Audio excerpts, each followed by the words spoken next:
All right, I am here with Sherrone Moore, the offensive coordinator of the Michigan Wolverines. And Sherrone, what's this journey been like for these? You've seen this whole process of going from, 2020 to making the playoff to getting over the Ohio State hump, and now you're here. Does it feel like this is real? Really felt it as you landed. Not much so when we were in Ann Arbor, knew what you're preparing for, but when we landed here, you saw the CFP emblems and saw the buses wrapped.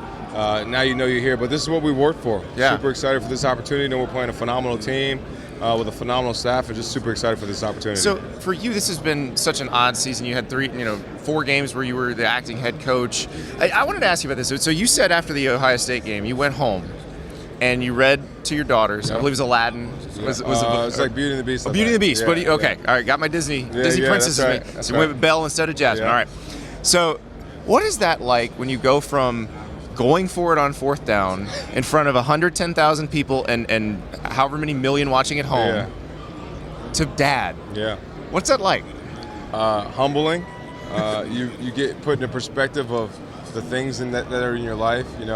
People only see those things on television and in the stadium of going for it and the coaching part and the TV, but they don't see the real life me. That when I go home, it has nothing to do with any I call or the games that we win. I'm gonna go back to the room and it's not gonna be worried about the national championship game. They're gonna be worried about Dad. Hey, let's play, let's do this. So for us, it's humbling, but it's also it's grounding. It lets you know the things that are important. And I would imagine, I always wonder about this because it feels like people are finally coming around on the idea of O-line coaches as coordinators, as head coaches. And it feels like that's the kind of group that would ground you too. Those guys don't take a lot of BS. Like, you can't car salesman those guys. Yeah. Like, it feels like it prepares you a little better for these kind of jobs. Yeah, guys, coaching the O-line is just something special. Obviously, I played it, and those guys just too. They've done a phenomenal job for me for the past 3 years. Super proud to be a part of coaching that group. And, I look up to guys like Andy Reid, who's an O-line background, who's done it at the highest level. So I'll just continue to, just really try to coach your guys as hard as I could. And obviously, I got a lot of great help from everybody else in the staff. Well, and you've had to move the pieces around because you've had injury, and like the Zach Zinner injury and how they played after that. How proud are you of Carson moving into guard and Trente coming in at right tackle? Super proud. I couldn't be more prouder of a group than ever. Especially in that moment, for us to score the next play. Super proud of those guys and what they did, but wasn't surprised because, we talk about all year it's going to take more than 5 guys to go win this whole thing, and those guys showed it right there.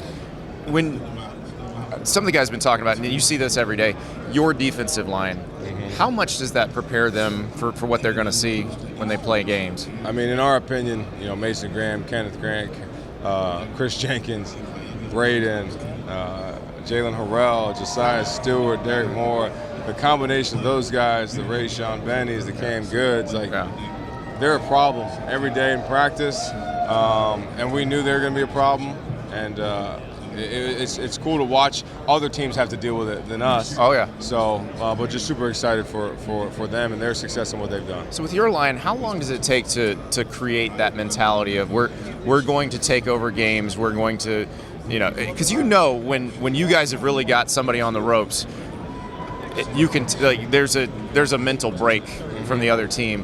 How long does it take to instill that mentality in your team? I think the guys, it's part of who they are. Some of those guys they've lived that. That's how they are. I think for us, it's been something we've been building since I took over the O-line in 21. It's the first thing I told them was like, hey, we got to run the football team. If we don't, we're not going to have a chance. It can't be anybody else. So those guys really taken to that and really taking it to a new level. Thank you, Sherrone. Thank you. Appreciate it. Thank you so much for watching. Just a reminder, subscribe to this channel right here so you never miss an episode of Andy Staples On3. And oh, by the way, watch all the other great videos on the On3 Sports YouTube channel.